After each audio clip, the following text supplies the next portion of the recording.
Afternoon, sir. Okay, so Noorie, can you tell me about something first yourself? Can you give me your introduction? Yes, sir. So I am Noorie Parveen. I am from Sundargarh. I have done my schooling from Jawahar Navodaya Vidyalaya, Sundargarh. I have done my bachelor's from Gangadhar Meher University in English Literature, and I have done my master's in sociology from Delhi School of Economics, University of Delhi. Currently, I'm working as a guest faculty in Government Women's College, Sundargarh, and teaching sociology. Okay, so you have also done, I think, diploma in journalism, right? Yes, sir. Okay, so can you tell me of what is the yellow journalism? Yes, sir. So, yearly journalism basically means when a news piece is presented in a very sensationalized way. It also entails some part of fake news. So, to say, just to get attention, it is paid news as well. Sometimes media houses they pay for it so that it would entail their own publicity, and the real facts are hidden, and they are not shown very correctly. Okay, can you tell me what is the rank of India in the Press Freedom Index? I'm sorry, not aware about it. I have to read about it. Okay. Um, so you have also done you are teaching sociology also and your optional even your PG also you have done sociology, right? So can you tell me is it properly audible and Yes, visible? sir. So can you please repeat the question? Yeah, I was asking that can you tell me why there is an increase in rate of crime against women in urban areas in India? Uh, so as per my understanding of the society, urban area has a very mixed and cosmopolitan crowd. It There is also a rise in unemployment rates. There is a lot of population density and a lot of people who are working for meager wages, which is leading to increased crime in the society, especially in urban areas. And we have seen a direct correlation between rise in crime in general and then crime against women. Also, the patriarchal mindset in the society is also leading to more such cases in urban areas these days. Okay, apart from being a patriarchal society and the unemployment factor, are there any other things which have changed in the recent time that is leading to more crime against women in urban areas? Uh, so, in general, I think that these are the two factors. Apart from this, media and, and sensationalization, also objectification of women in media space has also resulted somewhere to this problem. It has contributed to it. Okay, can you tell me one more thing? If we talk about women in India, so why there has been this lower literacy rate among women in India? Uh, so, in general, we know that women, there is a concept known as paraya dhan. So, women are treated as paraya dhan by birth. They are treated as someone in the family who are meant to be married away to a different family. And that's the reason why there is more investment in the education of male child. There is also a sociological concept behind it, which is known as son meta preference. So all the resources, nutritional and educational, are given to preferably the male child in the family. And this has led to a lower level of participation of women. Also, there is a dynamics of caste playing in this, where people think that if they educate their women or girl child, then they might be becoming vocal and projecting their views in order to whom to marry, what to do, like in terms of job. And that's the reason why the society in general is trying to limit the opportunities, I think. Okay, can you tell me what is the prevalence of anemia among women in India? Uh, so in India, I'm not sure. I don't have the exact data. I'll have to read about it. Okay. Can you tell me one more thing? If we are talking about Odisha, so we have got a new government. So, do you know any specific scheme which has been launched by the new government for women in Odisha? Uh, yes, sir. Recently, there is a scheme known as Subhadra Yojana, which is the flagship scheme of the new government. It deals with cash transfer, or it provides cash transfer to women from the age group of 18 to 59. Uh, Sorry, 21 to 59, where they are empowered monetarily, so that they can start entrepreneurial activities, or this can also lead to more financial empowerment of women. Okay, so do you support this freebie type of a scheme for women or any other vulnerable section? Do you think that government should be distributing or giving money directly to the people uh, just because of their vulnerability? Uh, Sir, I think that the motive behind a transfer of cash to vulnerable sections is that there are many problems which government is unable to deal directly.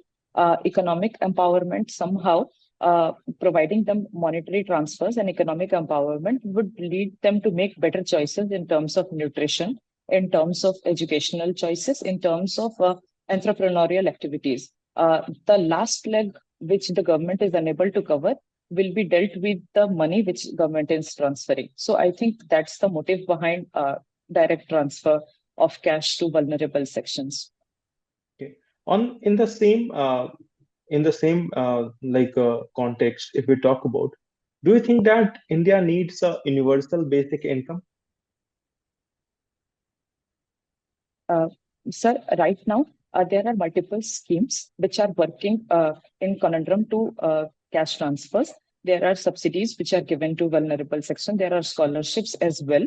And I think that universal basic income is an idea which is more suitable for much developed or advanced economies.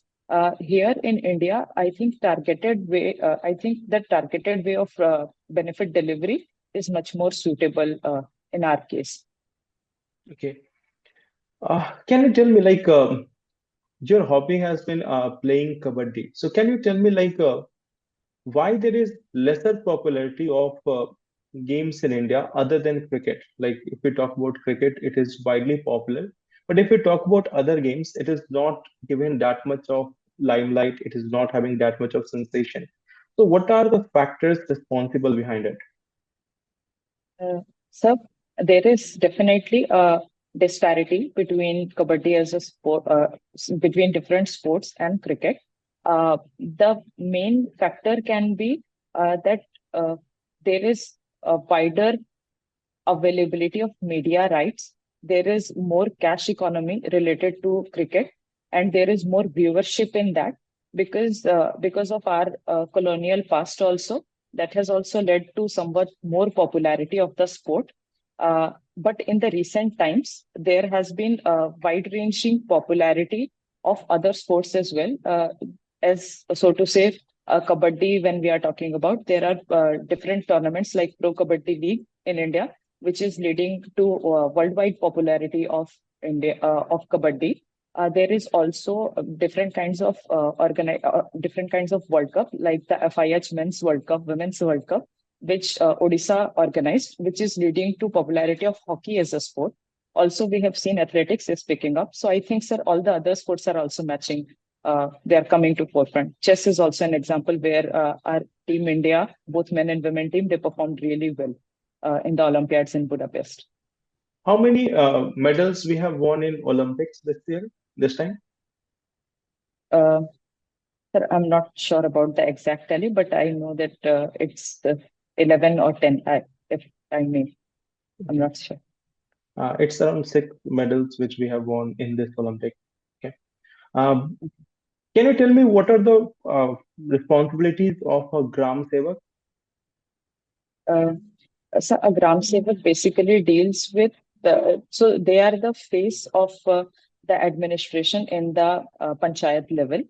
They are the ones who would enlist, who would register all the people, those who are to be those who are to get the benefits of various schemes of the government, such as the PDS and also the pension schemes. They are the ones who make the list. They are the ones who verify the documents, and they are the ones who distribute those benefits among the masses in the panchayat level. Okay. Do you think that there should be simultaneous elections or one nation, one election in India? Uh, the to begin with, after independence, India had simultaneous elections. But since India is a vibrant democracy, there has been many incidences in the past. We have seen that simultaneous elections could not take place because of the breakdown of machinery, or sometimes re-election had to take place in some states. And I think as a growing nation, there are both pros and cons of simultaneous election. The pros would be that it would help save a lot of cash of the government. And the cons of it would be that local regional parties might get overshadowed because of the national party. So we will have to think more about it on how to deal with this situation. Okay, one question. If government wants to have this simultaneous election, or if even if the government wants to change the procedure of election for a state assembly, do they require the consent of a state or not?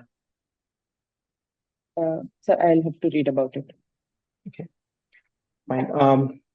Tell me one more thing. If we talk about Odisha, can you tell me what is the rank of Odisha in terms of area in India? I'll have to read about it. Okay, fine. In terms of population,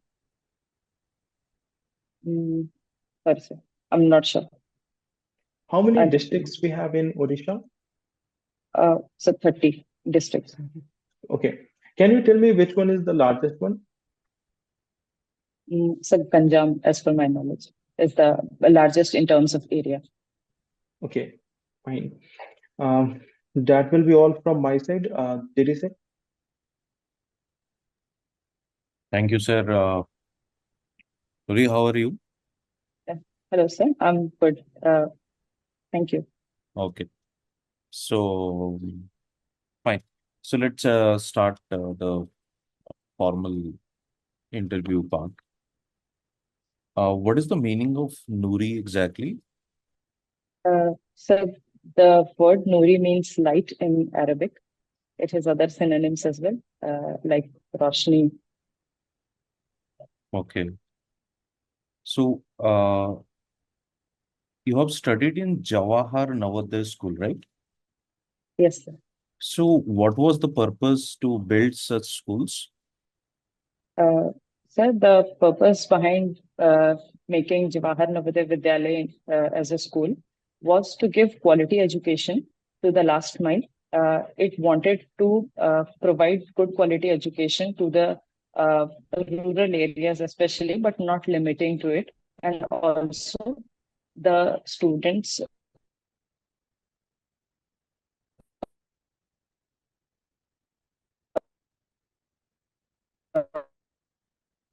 of tribal and scheduled caste communities at the where the prime focus of. Now, government is focusing on the PM Sri schools. Have you Yes, heard sir. about it? Yes, sir. I have. So, what will be the difference of this existing Jawahar Navodaya school and this PM Sri schools?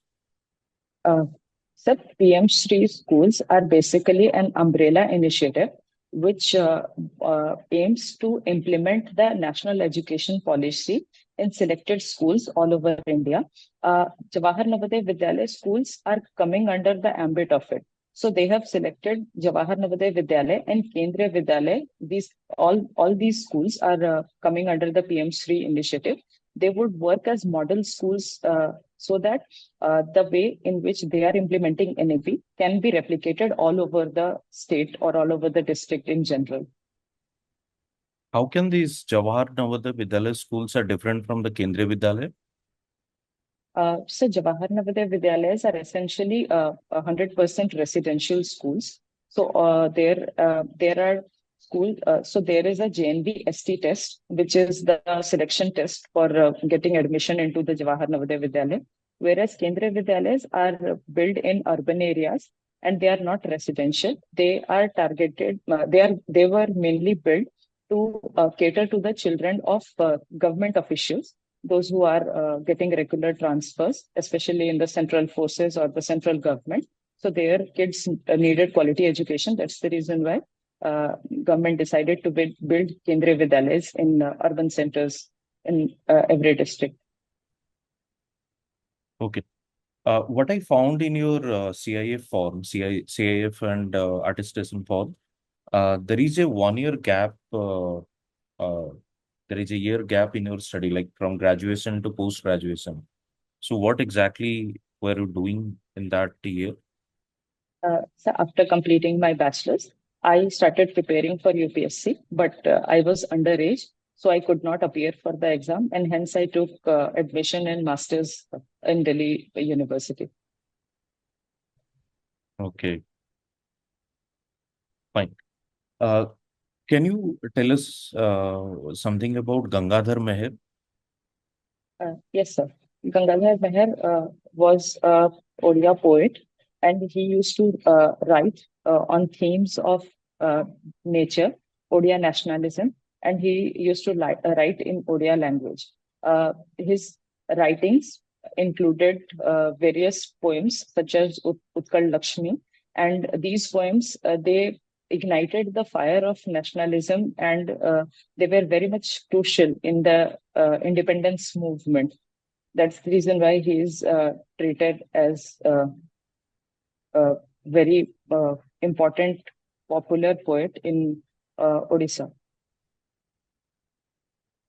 Okay. In your graduation, I did not find the subject sociology, but you have done post graduation in the sociology. Why? Uh, so while preparing for civil services, Mm-hmm. I got to choose sociology as my optional because the syllabus was very vast and it gave me a direct contact with the various aspects of society, which was very much essential for civil services, and that led to a growth of interest in me with regards to the subject of sociology.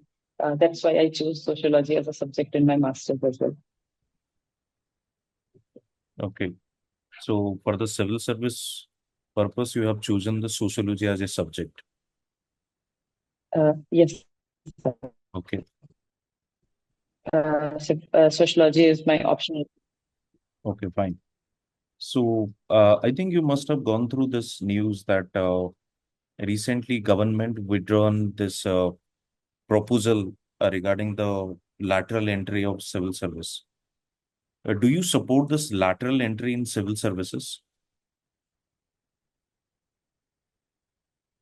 Uh, so to talk about lateral entry in civil services brings expertise, domain expertise to civil services, and that was the motive behind including lateral entry into civil services. The withdrawal of it has come because of the opposition from civil servants, as they have many years of experience and their expertise, on ground expertise and first hand experience, can help the society more. So there are both pros and cons to lateral entry, and I think that domain expertise is also equally needed in civil services. That means you support this lateral entry. Yes, sir. We can bring in lateral entrants. Okay, okay. Do you think in this digital era that print media has lost its relevance? Mm, No, sir.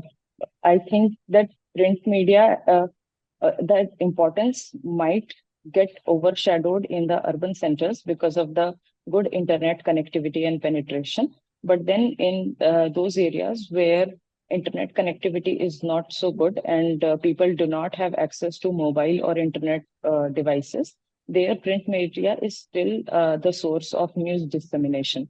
So print media still holds ground in those areas. and also in the urban areas where the generation is acquainted with reading newspapers in the traditional paper format. Okay. Who is father of journalism? Sorry, sir, I'll have to read about it. Okay. Uh, right now you're working as a guest faculty, right? Yes, sir. Okay. So what is the criteria behind this guest faculty? Uh, Sir, I to did get not selected. I did not find that you have qualified this UGC net or something. Sir, actually, I have qualified UGC NET in the year 2020 itself. And to work as a guest faculty, UGC NET is an additional qualification which they ask for, but then getting 55% in masters and also qualifying the walk-in interview would lead to appointment in guest faculty post. So you have qualified UGC net in 2020, Yes, sir. but you have not mentioned in your CIF, I guess. So actually, I mentioned, but I got it checked from one mentor, and they said that this should not be there in the CIF. So I removed it. Okay, fine. What is this reflective writing? Uh, so reflective writing is a creative process of writing wherein the writer they reflect on the events or situations which are happening around them, and they try to relate it with existing theory of their own understanding, and then they write about the whole process from their own point of view. This is different from diary writing, as diary writing is done on a daily basis, but reflective writing can uh, cannot be regular. It can be irregular as well. Okay, along with that, you have written playing kabaddi as your hobby. But since you were staying in Delhi, like Yes, how sir. did you manage to play kabaddi? Uh, Sir, so in the area where I used to reside, there was a playground where all my friends from my flatmates, we used to go and do little bit practice. At that time, the practice was diminished, but then after coming back to Sundargarh, I have started playing again with my colleagues. So Okay, fine. Uh, what kind of achievement you have like done in terms of kabaddi as regional level? Because you have written in your achievements that playing kabaddi at regional level. Yes, sir. So, as I was a student in Jawahar Navodaya Vidyalaya, Mhm. Navodaya Vidyalaya, they have various levels of organization in games and sports. The first would be cluster level, where various districts would get combined into one cluster, and then schools from various districts they would play. Those students who are meritorious in these tournaments, they would get advanced to regional level, which happens uh, between the group of different states. So I was in Bhopal region, which has Madhya Pradesh, Chhattisgarh, and Odisha. And among the three states, there were tournaments which were conducted in Ujjain. And then those students who were meritorious from there, they would advance up to the national level, and they would play with various other regions. Okay, so we'll talk about it later also. Fine. So you were part of this anti-ragging, I think, committee. So any law which like prevailing in our country to check or to kind of to check ragging in educational institutions, particularly the higher educational institutions? Um, So I'll have to read about the law, but I know that there are helplines which are put in place so that students can immediately access. And Okay, fine. How many revenue divisions are there in Odisha?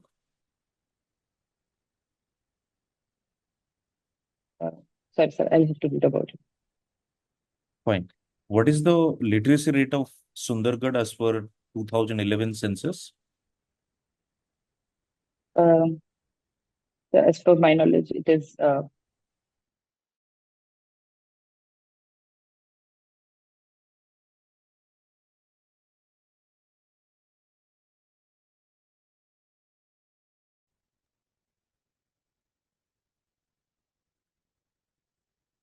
Sorry, I can't hear you because video was stuck. yes, sir, I'll have to revise the facts. Okay, fine. Uh, what is the sex ratio of Sundargarh district? I'll have to revise. Fine. If you see particularly Odisha, particularly the tribal belt, if you see the, like, let's say Kandamal, let's say the other tribal areas where almost majority of percentage of population is tribal area. If you see the sex ratio, uh, in those districts, the sex ratio is much better than the highest literate district, let's say Khurda, right? If you see Khurda's literacy rate, uh, uh, it's something like one of the highest. And if you see the sex ratio, this is one of the lowest if you compare with the tribal belt. Why so? Uh, Sir, the better shape of sex ratio in tribal areas is primarily linked to the value system that is prominent in tribal areas. And patriarchy as an institution has not pervaded in those areas. And crime against women, like female infanticide and other crimes, they are not very widely prevalent. Both men and women, they enjoy equal positions in gender hierarchy, and that is also a strong indicator why the sex ratio is better in tribal areas. When it comes to urban areas and the modern urban areas, these places, they have uh, a little less uh, significance in terms of sex ratio because of the patriarchal mindset of the society, uh, because uh, because of wider acceptability of male child and preference of male child, and that's the reason why the sex ratio is not as good as tribal. It has nothing to do with literacy, I guess, and it's more about the social values in urban areas. That means the social values in the urban areas are poor in comparison to the tribal area. Is it so? Uh, So, we talk about gender equality, I think that there is a lot to learn from tribal areas. So what should be learned? Like, what are those things which this people of this, like, let's say, eastern districts or any such developed districts should learn from the tribal area? Uh, so, the first would be that women are given more opportunity to work. They are free to make their life choices. They are also free to take up education, and they their bodies are not commodified in those districts. Uh, the their representation is in media also shows that they have agency over their own bodies, their own workplaces, their own education, and these are the things that can be learned. Okay. Uh, Fine. Since you have like stayed there in Delhi for a few years, let me ask you this question that do you think Delhi is safe for the women? And one subsequent question is, do you think the existing law, whatever we have in our country, is sufficient to protect the or to ensure safety of women?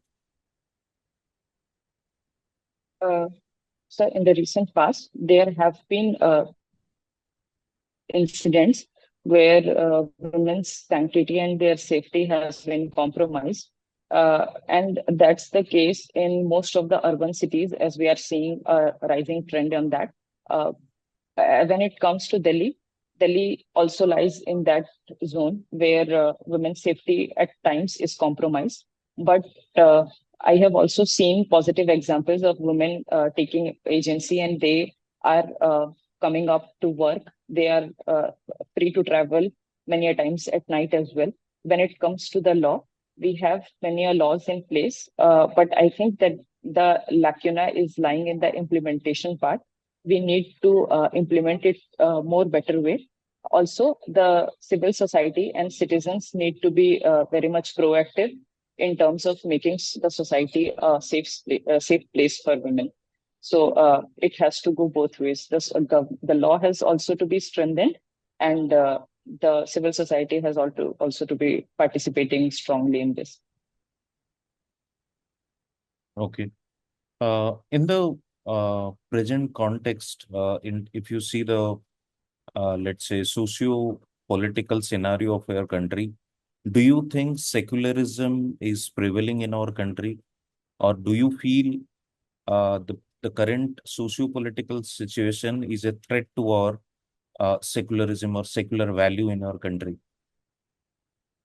Uh, Yes, sir. India has been a secular state since time immemorial, and we have safeguarded the secularism and its nature with constitutional. India can be described as a secular state. We are not lacking the spirit of secularism in any way.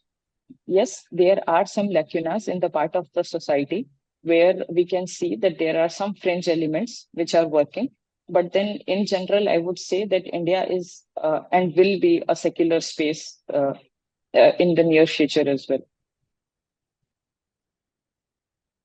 Okay. Do you think that there is some news that the preamble would be again amended, or the secular word would be removed from the preamble or the constitution, let's say?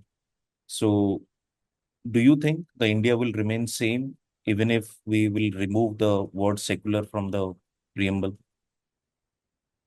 Uh, so, as per my knowledge, I know that secular word is part of the basic structure of the constitution, and it cannot be amended, or it cannot be dealt with in that way. Secularism is in the spirit of our constitution, and I don't think that the word secular would be removed. And even if it is removed, then because of its inclusion or because of its exclusion, the secular spirit of India would be compromised. I don't think that that's going to happen. Okay, fine. So, if I would come to your district again, that what is the what are the economic factors, if I would say, the driving the Sundargarh district? Yes, sir. Uh, so the first factor would be the mining area, the abundance of mineral resources in our district. The second factor would be the paddy cultivation. Agriculture is a good driver of economic growth. And the third, which I would like to say, would be the picking up of service sector. So the service sector is also picking up uh, very fast in our district. Any industry in your district? Yes, sir. We have various industries. The Rajgangpur Rourkela belt, it is majorly the steel and iron ore dominated belt. Also, coal is found in Sundargarh area where NTPC has established its thermal power plant. Okay. So, I think you must have heard this coastal state. There is a demand of separate statehood. So, do you think that since you belong to that area, do you feel that there should be a separate state, which would be called as coastal or any other name? uh, I'm aware about the demands. I am also aware that there are certain demands which the people of the state they are raising. They want more judicial benches. They want more educational institutes in the area, and I think that these are the problem which are at the base of the demands. Separation of state would not cater to the demands necessarily. We have to focus more on addressing the issues rather than separation of states. So I think that Odisha has been sharing a very historical tie in terms of Koshal and Utkal, and we are united, and we should be addressing the issues uh, of whatever reason it may be, rather than separation. Okay, fine. That's it from my side. Kinshuk sir, please, your observation. Yes. Before Thank you, sir. giving my observation, can I ask you a few more questions? Yes, sir. Okay. So, Nuri, can you tell me like what should be the basic virtues in a civil servant? Uh, yes, sir. Sir, the first thing which I think that a servant should have is honesty. They should be honest towards their duty. They should be honest towards the public whom they are serving. They should be honest towards whatever task is assigned to them. The second thing would be accountability. They should be accountable for whatever actions they are taking up. And they should also be answerable to the public in terms of various demands which there is, and their problems should be addressed on time. So I think that these are the basic things which are basic values which are needed in a civil servant. So, what makes you an ideal candidate for being a civil servant? Uh, So I think that I'm an ideal candidate because I uh, take up tasks and I do it very diligently. I do not uh, push back my tasks or my deadlines. I have a sense of empathy towards the public. I have my roots in the rural areas of Odisha, and I have seen the problems of the people firsthand. And I think that because of my understanding and up close observation, I would be able to provide more deeper insights and would be able to deal more empathetically and with more integrity. Okay. Can you tell me one more thing? Like, as sir was also asking that there is a demand of a separate state also. So, what do you think that what is better, being having a bigger state or having smaller states in India? Uh, So, when we talk about administrative efficiency, if we will have smaller states, we will have a better administrative setup. We will have more political representation, and the funds would be diversed in a more egalitarian way.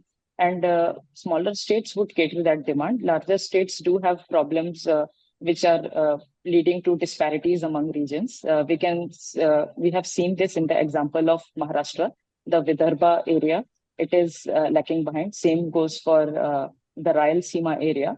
And these areas have also been demanding for separation. But then I think that because of the historical ties and the cultural ties that we share, it we can directly address, we can set up more efficient administrative units rather than separating those states. Okay, fine. So, that will be all questions from my side. Nori, the thing is like Thank you, sir. if we talk about you, so you have given the interview quite professionally. Okay, I think you are Thank there you, in sir. journalism also, and maybe you are part and parcel of this. You are also as a faculty also, so you are adhering to that professional standard. So that is a good part. Okay. Thank Second you, thing sir. is like if we talk about the way you are answering the questions, even if you are not knowing about even if you're not aware about anything, you are able to answer it you are able to say that yes, I am not able to recall it or I will have to revise it again, so that's fine. So these part of the delivery part is quite good, and in those questions which are analytical in nature, which requires understanding of the topics, or you can say that about sociology or about the state and other things, so you are able to answer those questions. But at the same time, the examination which you're appearing for and the interview, you'll find that they will be asking some factual questions. Factual questions Right. like literacy rate of Odisha also, literacy rate of your state also, about the largest districts and the areas with more population and everything. So these are something which you should be aware about. Okay. Right. So there are a few things like area, population, literacy, health indicators. Like you are also in journalism. So these are some famous things like the freedom index, the press freedom index. These basic things will be there, and they will be asking questions from these sections also. If you see the transcripts of this year students also, you will find that they have been asked factual questions about the state also, about the district also. Even in Kabaddi, suppose like you have told about the Pro Kabaddi League. Okay. But apart from that, they can ask about the like international level competition with respect to Kabaddi. They can ask you about few players also who are playing at national level. Okay. So this is also something which you should be aware about. Okay. Then like in polity also, I asked you a question, and that is about I think that question was about this election to the parliament and state legislature. So this is a basic part of polity. And since simultaneous election is in their news, they have like now going for this one nation, one election.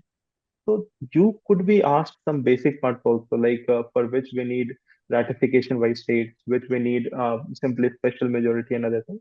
These basic parts, factual parts should also be covered. Because like say in one or two question or three question, if you're saying that I am not able to recall, they will agree that it's not in the ambit to recall everything. But then some factual part has to be done. Okay.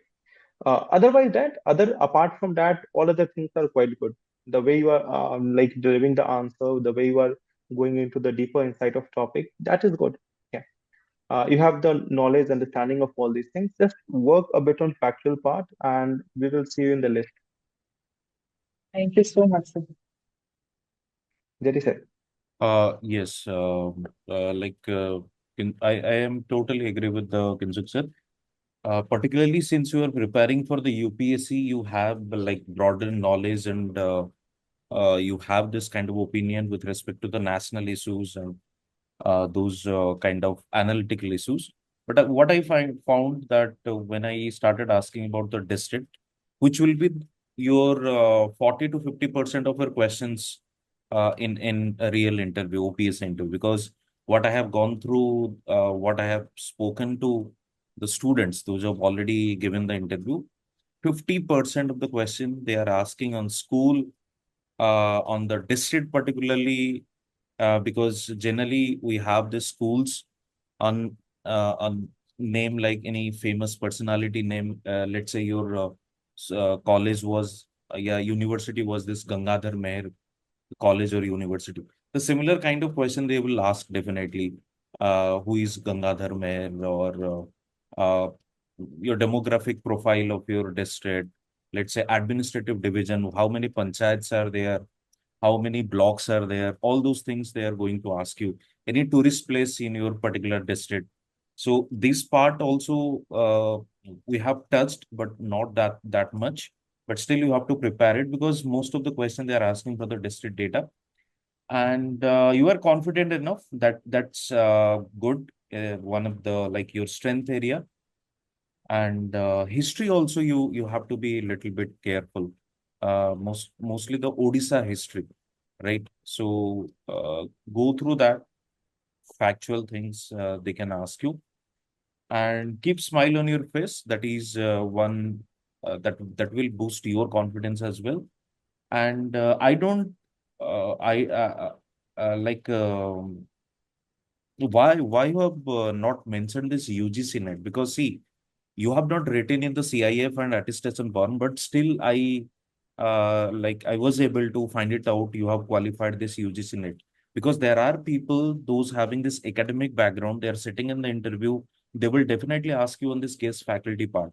If you are hiding something, if you let's say spoken there that yes I have qualified because That is the reason you are doing as a guest faculty. So definitely they will start grilling you.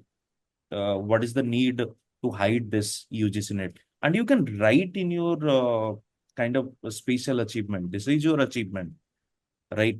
I don't know why the other mentors are saying to hide it. I did not find any logic behind it because this is something academic which you have achieved. Okay, that is the reason. But they said that this is very common, like everybody almost can qualify UGC net, and this is very common. So what So, is the So need to write you are a graduate?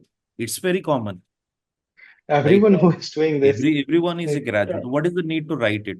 So I did right, not find any logic behind it because I have gone through the okay, people already given the interview.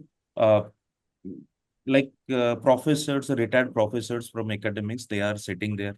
Like let's say professor from Utkal University and all, they are sitting there. They are having this academics background. So they will definitely ask you like uh, what is the criteria behind this guest faculty? The way I just asked you, the similar kind of right. question you can expect. So I think you need to write that. You need to mention Okay, that sir. you Okay, sir. Yes, sir. like qualified this UGC net. Rest is fine. And the only thing is you need to be careful about the Sundargarh data, Sundargarh district data, because this is your Yes, district data. They will definitely going to ask you. yes, sir. Okay. Okay, sir. So I Yes, sir. think that's it. Nothing much to say because you are confident. You are like seems confident and your fluency also good. So that is not a problem. Thank you so much, sir. So Okay. meeting you firsthand is such a pleasure. I read all of my mains material from you, like whatever you were teaching on YouTube. Like I followed it all page by page. Like I have all my notes ready. So like I was completely following you. I was recommending it to other people as well. It's such a pleasure to meet Fine. you. Fine. Thank you. Thank you. Okay. All the best. Let's hope for the Thank you so best much. and we'll see you in the final list. Thank you so much, sir. Thank you. So would you want to give me a score or percentage, something? See, like in terms of if you'll ask in terms of out of 10, then probably I will definitely give you something 5.5 or 6. Definitely. Okay, sir. I and you don't know can about make it you. eight. You can make it eight quite easily if you remember those facts and everything. Yes.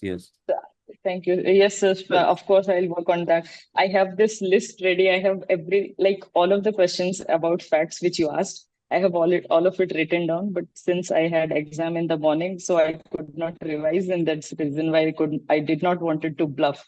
But I am very much thankful that you asked these questions. It will give me another push that I was unable to answer. So I'll have to remember it anyhow.